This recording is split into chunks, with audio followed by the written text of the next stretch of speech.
Coucou tout le monde, j'espère que vous allez bien et bienvenue dans cette toute nouvelle vidéo. Alors je vous prends comme ça, voilà, avec ce fond. Aujourd'hui, comme vous avez vu dans le titre, ça va être une vidéo rempotage. Il va y avoir du sauvetage, il va y avoir du rempotage, donc on va voir un petit peu ce que ça donne. Vous allez voir, je vais être habillé exactement de la même manière sur certaines vidéos. C'est normal, c'est parce que je tourne tout en même temps. J'essaye de profiter de mes derniers jours de congé pour pouvoir vous filmer le plus de vidéos possible, pour pouvoir prendre de l'avance et éviter d'être stressé quand ça va être la grande période, quand ça va être la grande saison au travail. J'essaye de filmer le plus de choses possible sur un temps très limité et je vous avoue que j'ai pas vraiment envie de me changer juste pour filmer des vidéos quoi. Donc voilà, donc si vous me voyez habillé exactement de la même manière, c'est tout à fait normal. Je le dirai peut-être dans d'autres vidéos. Aujourd'hui, on va rempoter ou sauver 6 plantes. Donc il va y avoir du substrat racé, il va y avoir du substrat lechuza pun. Je vais essayer de voir un petit peu qu'est-ce que je peux faire par rapport à chaque plante. On verra ça, je vais vous placer la caméra, comme ça vous pourrez regarder tranquillement. Il y a de la maranta, il y a du pothos, il y a du philodendron, des plantes très très simples, hormis les maranta, qui tirent la tronche. Je vais essayer de les sauver déjà, les maranta. J'ai ma maranta lemon lime et ma maranta fascinator à sauver. J'ai des boutures de pothos, c'est un epiprenum pinnatum marble,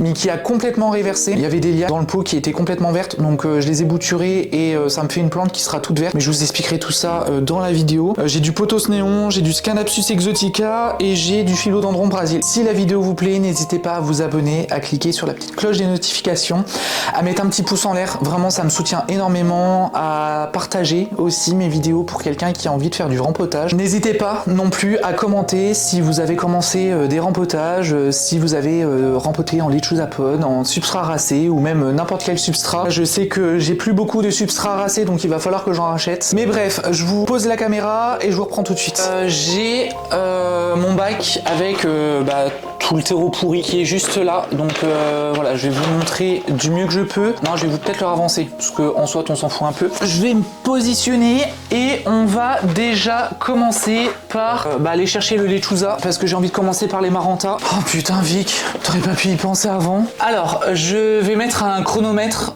comme ça vous voyez vraiment le temps que ça prend pour un rempotage, parce que c'est vrai que si vous êtes débutant vous n'avez pas forcément 15 000 plantes comme moi. Je me suis dit pourquoi pas chronométrer. Là vous voyez il est 13h40, donc j'appuie sur démarrer. Je vais poser mon téléphone. Alors on va déjà commencer par la maranta fascinator. La voilà, comme vous pouvez le constater, elle est vraiment magnifique, elle est très jolie, elle est incroyablement belle. Il y avait des billes d'argile au fond. Alors les billes d'argile en vrai je vous avoue, je ne les garde pas. Je ne veux plus de billes d'argile à la maison. Au niveau des racines, il y en a qui sont juste ici. Voilà, je sais pas si vous allez voir, il y a quand même des belles racines blanches. Donc, normalement, la plante n'est pas morte. Même là, on voit qu'il y a quand même de très très belles racines qui sont juste là. Ça va jusqu'en bas du pot. Donc, normalement, il devrait pas y avoir de problème. Là, ce qui va se passer, c'est que je vais déjà retirer tout le substrat. J'appuie sur le pot, vraiment, voilà, totalement normal. Je les ai arrosés il y a pas très longtemps, donc c'est pour ça que le terreau il est quand même humide. Les maranta, je trouve qu'elles ont besoin d'un taux d'humidité, mais alors c'est des bonnes buveuses, hein. Franchement c'est pire qu'une de chaux. Voilà. Je vais essayer, parce que là l'objectif c'est vraiment de sauver la plante. Les racines sont quand même belles, donc normalement il devrait pas trop y avoir de problème. Après c'est un peu bizarre, j'ai l'impression que les maranta à la maison, alors il y en a certaines qui pètent le feu et il y en a d'autres qui ne vont pas forcément très très bien. Donc là je vais faire une transition avec du lechuza pun. Je vais essayer. J'avais fait un mélange pour calathea. Alors si vous voyez qu'il y a des petites boules, que ce soit les calathea ou les maranta, donc des petites boules qui sont comme ceci. Voilà. Je sais pas si vous allez voir, donc il y a des petites boules qui sont comme ceci, vous ne les retirez pas. Ce sont des petites boules de réserve pour la plante, elles peuvent rentrer en dormance, c'est ce qui va leur permettre de repartir par exemple au printemps. Il y a déjà un pied que je peux retirer, hop, je vais le mettre de côté, et puis ici, bon, en fait il n'y a qu'un seul pied, donc c'est merveilleux. Lui il ira pas très très profondément si je ne vais pas la couper, la nettoyer, la couper et peut-être la mettre en eau, j'en sais rien. Là j'ai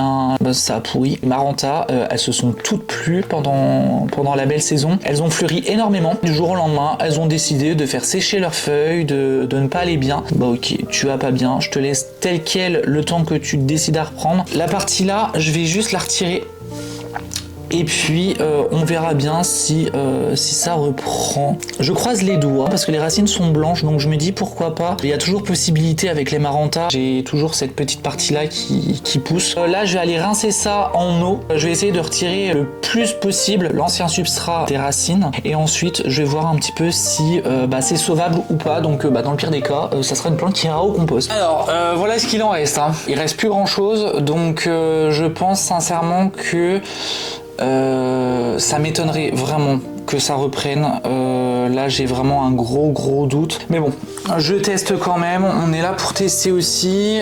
J'ai un petit pot comme ceci, c'est un pot de 12, je pense que ça ira. Je vais vous montrer comment je fais. Alors j'ai du lait de chusapone, dedans j'ai une petite pelle comme ça. Je vais pas la planter trop profondément. Ça, je vais pouvoir le laisser de côté. Je vais essayer de rempoter cette plante-là. Je coupe pas la partie là de cette partie-là parce qu'il y a les petites boules de réserve. Il y a des petites boules de réserve qui sont juste là et ça permet d'avoir un gain d'énergie. Donc ce que je vais faire, c'est que je vais essayer de caler ça du mieux que je peux. Ça sera déjà une bonne chose. De démêler un petit peu les racines pour que ça puisse un petit peu respirer parce que les racines qui sont agglomérées les unes aux autres, c'est pas la joie. Je ne les pose pas complètement contre le sol, donc là je mets juste du lechuza. Ce qui est bien avec le lechuza, c'est que c'est tellement aérien et je tape comme ça. Je n'ai pas de cache-pot, donc on va faire à l'ancienne. On va mettre le pot comme ceci et je vais mettre une étiquette. Si ça reprend, c'est vraiment que la plante avait envie de vivre. Et ce que je vais faire, c'est que je vais rincer le pot. Donc je vais rincer le lait de chusapone parce que quand on le reçoit, il n'est pas rincé du tout. C'est comme la pumice, c'est pas rincé. Et ensuite, on va s'attaquer à la Maranta Lemon Lime. Donc ça, par contre, la vieille étiquette toute pourrie, je ne la garde pas. Je préfère m'en faire une nouvelle. Je crois que j'avais fait une bouture de Maranta. Ça se trouve, c'est moi qui déconne. Oui, je pense sincèrement que je vais la mettre avec. On voit comme la Maranta Fascinator qui a quand même de belles racines. J'ai l'impression que ça a pourri au pied. Enfin bref, je sais pas trop ce qui s'est passé. Le problème c'est que mes Maranta, quand elles ont décidé de fleurir, elles fleurissent et ça fleurit pendant presque un an non-stop. Ça demande beaucoup d'énergie aux plantes.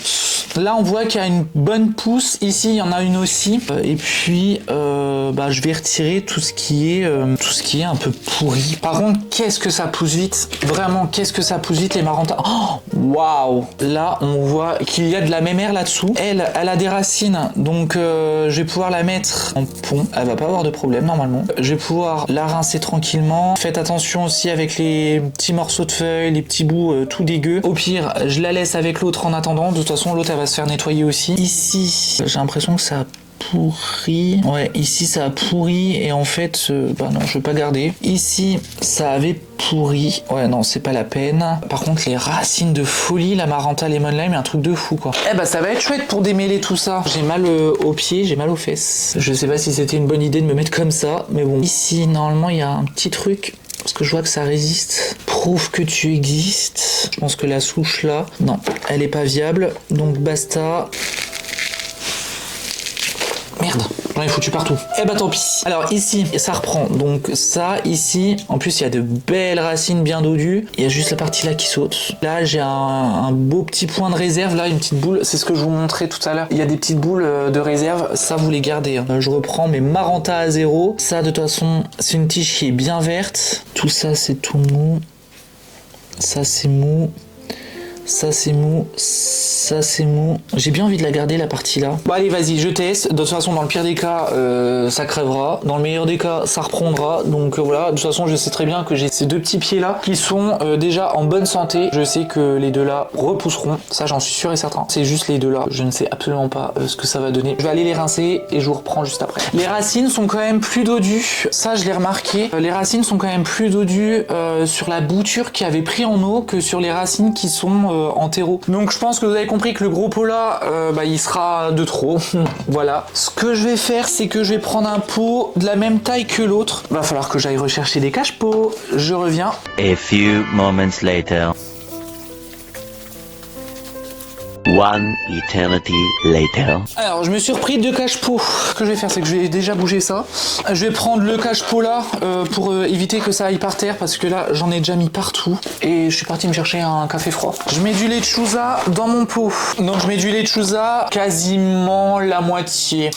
Ensuite je vais déjà mettre les boutures qui sont pas jolies. Viens ici toi. Il y a celle-ci. Normalement, je dis bien normalement, vu l'état des racines, vu comment c'est censé reprendre. Elles sont juste posées comme ça. Les deux là, elles sont déjà un peu plus grandes. Celle-ci elle a des racines quand même, je trouve, beaucoup plus grandes. Ce que je vais faire, c'est que je vais prendre mon lechuza. Alors je trouve que c'est hyper chiant quand il y a plusieurs boutures comme ça parce qu'il faut toutes les tenir ensemble et c'est très compliqué. Donc moi, du moment où elles sont toutes enterrées, la disposition, je m'en fiche un petit peu. De toute façon, vous savez très bien maintenant que mes plantes, elles sont jamais au centre du pot. Vraiment, le lechuza, c'est hyper simple. L'idée, donc, j'ai une bouture qui est juste ici, j'ai une bouture qui est juste ici, j'ai ma bébé qui est juste là et j'ai la plus grande qui est juste là. Hop, ça c'est fait. Donc pour l'instant ça va pousser comme ça. Donc en vrai, je suis plutôt content parce qu'il y a quand même des boutures qui sont devant. Ensuite, on a du pothos. C'est ce que je vous disais, c'est l'Epipremnum pinnatum marble. Donc c'est... alors il y a des gens qui me diront que c'est du Cebu Blue, mais non, ce n'est pas du Cebu Blue. Je sais ce que j'ai chez moi. Bon, j'ai bien envie de faire le substrat arasé. Oh non, il est là-bas. Est-ce que j'ai envie d'aller le chercher? Donc ça, je vais quand même mettre ça juste ici. Bah non, pas du tout, j'en ai pas besoin. Je dis n'importe quoi. Alors le substrat arasé, il est là. Je vais prendre un pot suffisamment grand, mais pas trop non plus. Donc je vais prendre un pot qui est comme ceci. Mon substrat arasé, je vous mets la recette en barre d'information. Mon substrat arasé, il est composé d'écorce de pin, d'écorce de coco, de perlite, de pumice, de fibres de coco et c'est tout. Une fois que le mien est terminé, j'aimerais peut-être, là je pense que c'est un achat que je ferai très rapidement, c'est les substrats de chez Cibotanica. Je trouve qu'ils sont hyper bien, c'est dans des sachets, enfin bref, vous avez juste à les ranger. J'ai la moumoute qui se barre, je suis ravi. J'ai quelques boutures, je crois que j'en ai 2 ou 3, je dois en avoir que 2, qui ont bien pris. Là clairement, on part sur de la plante hyper bien racinée, donc ça c'est hyper cool. Je vais juste les poser comme ça, donc celle-ci on voit qu'elle a plutôt bien pris. Je vais juste sacrifier la feuille là parce que déjà il y a une racine aérienne qui a hyper bien poussé ici, qui est quand même déjà très très grande. Il y a même des racines secondaires et tertiaires même, donc ça veut dire que la plante elle est vraiment prête à être rempotée. Donc je vais les mettre l'une à côté de l'autre, essayer juste de les mettre comme ceci, qu'ils soient tous les deux dans le même sens. Ça va être une plante retombante, donc j'aime beaucoup, ça va être très joli. Et je viens mettre mon substrat et je viens taper. J'en mets un petit peu, je tape. Comme ça, le substrat arasé va aller tout autour des racines et normalement, il y aura une bonne prise et vous voyez que ça tient quand même plutôt bien. Donc, je fais ça jusqu'en haut et ensuite, je tasse un petit peu comme ça. Ça nous fait une énième plante. J'aime beaucoup.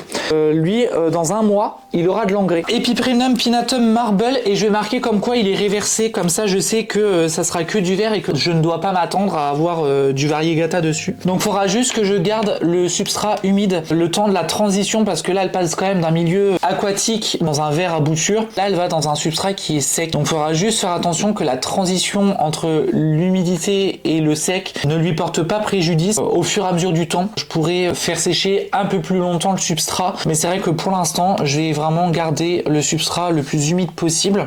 On va s'occuper du philodendron Brésil.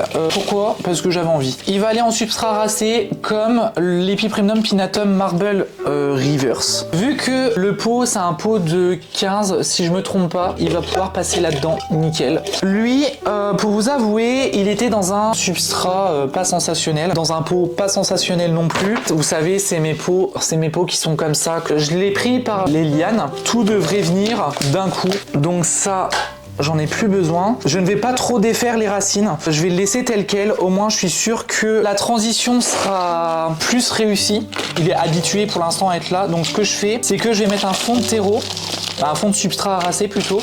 Je vais poser ma plante comme ceci. Je vais même la mettre un petit peu penchée pour que ça puisse cascader. Je vais déjà remettre du substrat. Et là, ce qui est bien, c'est que le substrat, j'ai juste à en mettre autour.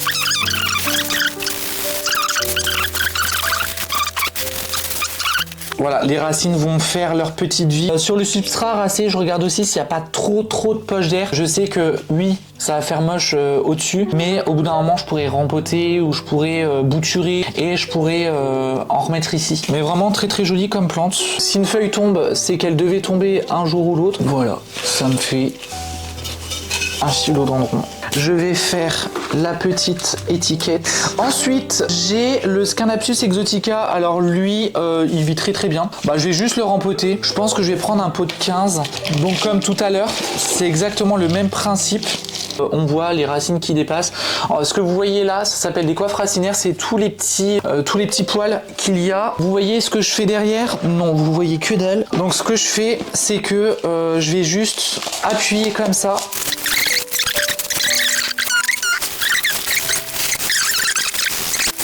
La plante, elle va pouvoir faire sa petite vie tranquille. En fonction de la lumière, les feuilles, elles vont se tourner. Donc normalement, il ne devrait pas y avoir de problème. Et je n'ai toujours pas de cache-pot. Je vais vous montrer le deuxième, parce que j'en ai un deuxième. À la base, celui-ci, il payait vraiment pas de mine quand je l'ai rempoté. Et vous voyez comment il est aujourd'hui. Il est vraiment incroyable. Comme quoi, je pense que la lumière, ça y fait beaucoup. Il est harmonieux dans sa pousse. Après, il est un peu plus petit. Les lianes sont un peu plus petites. Mais je pense que quand ça va cascader vers l'avant. Et vraiment, j'aime énormément ce poteau là. J'ai réussi en plus à le bouturer. Il est très beau. Donc je vais le laisser tel qu'il est. Et ensuite, on va rempoter la bouture de pothos néon. C'est vraiment, je crois, le dernier pothos que j'ai en néon. Je suis même pas sûr d'en avoir d'autres. Je vais essayer de voir. La bouture qui est là, son objectif, ça va être d'aller sur Tuteur. Donc je vais essayer de voir ce que ça donne. Je vais essayer de voir si ça fonctionne ou pas sur Tuteur parce que j'ai déjà vu des pothos néon sur Tuteur qui étaient vraiment incroyables. Et lui, il a du mal. Et je suis tout le temps en train de le bouturer. Donc